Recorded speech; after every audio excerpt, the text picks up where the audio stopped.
kina Arnel Pineda and Casey Concepcion. Pero yung sa akin, hindi pa niya natutupad, ha? Sino pa ang gusto mong maging ka-duet? Yung isa pa.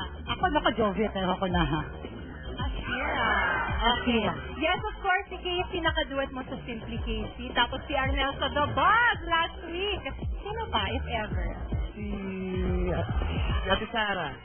Si Ate Sara. Kasi gusto ko yung timbre ng boses niya. gusto mo yung timbre ng boses niya. Okay, kailangan, katulad na sabi ko kanina, anong kanta yon if ever? Ano ang dream song mo na makanta sa dream duet mo with Sarah? Forever po. Sample, Jovet. You and I, we can make it anywhere. Ang galing! Oh my God! I love it! Ang grand finals ng PGT talaga. Ang bongga ka doon. Okay. Ito naman si G. Hello, Jovet. Alam namin na dream mo na matapos ang pag-aaral mo. Plano mo na ba na ituloy ito this year? Opo. This year? Okay, if ever, anong year na napagpapit? Dahil po pag nakapasa po ako sa exam, first year college na po. First year college. Anong course ito? Mechanical engineering. Wow! Mechanical engineering. Singer/engineer. Pero maganda yan na kahit sikat ka na ngayon at saka magiging busy ka sa career mo, gusto mo pa rin tapusin ang edukasyon mo. Okay, ano yung theme song mo naman pagdating sa pag-aaral mo? Don't stop believing. Wow. Don't stop believing. Alam mo, Jovit, ang masasabi ko lang, ha? Sampulan mo naman kami dahil sa lahat na naging guest dito sa E-Live. Yung energy mo, yun talaga yun, eh. Jovit, sample. Don't stop believing. Hold on to the feeling. You breathe light, people.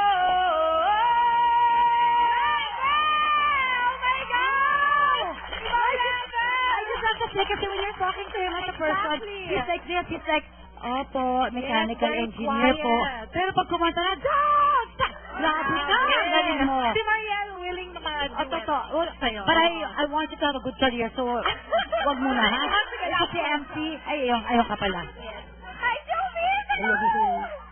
Ngayong kakapanalo mo pa lang sa Pilipinas Got Talent, mas marami nang dumating na issue sa'yo.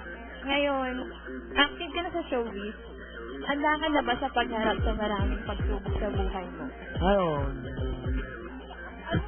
Ano nararamdaman mo, Jovis, kapag nakakarinig ka ng, yun nga, hindi masyado magandang balita tungkol sa'yo, medyo negative? Siyempre po, nalulungkot din po ako, pero hindi ko na po sila iniintindi. Ano na lang iniisip mo? Isip ko na lang po na gagawin ko po yung iba, yung hindi ko pa nagagawa para makita po ng tao na ano po, nangyayari sa akin. Yes. And, eto na. Maraming salamat kayo, Jovit. Maraming salamat. Pero eto, Mariel, tataas na naman yung energy mo dahil si Jovet merong kanta para sa kanyang mga detractors. Kung ikakanta mo ang message mo para sa mga nagsasabi na hindi masyado maganda tungkol sa'yo, anong kanta yon?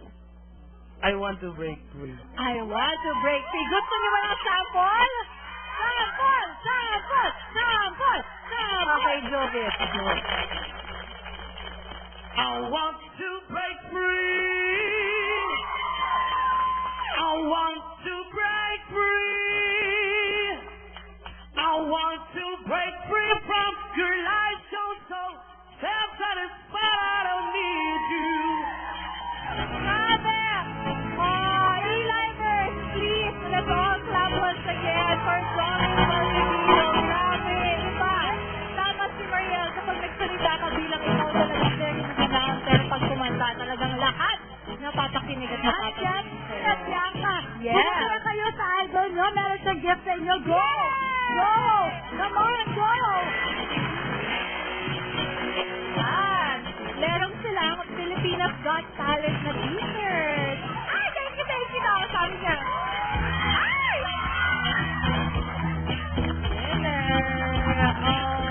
And Jovet, maraming salamat sa pagpunta mo dito sa E-Live. Please invite mo sila na kunin yung copy ng album mo.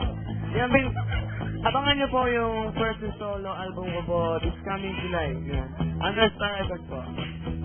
Abangan niyo po yung ASAP XP bukas. Yan. Abangan kung sino yung makakasama mo. And of course, sino gusto mong pasalamatan? Binabati ko po yung mga taga Batangas, yung Showbiz natin fans club. Saka po sa isang tao, yung tao po nagdala sa akin sa BGT, si Tomani Marano po. Maraming salamat, Joven, for spending time dito sa E-Live.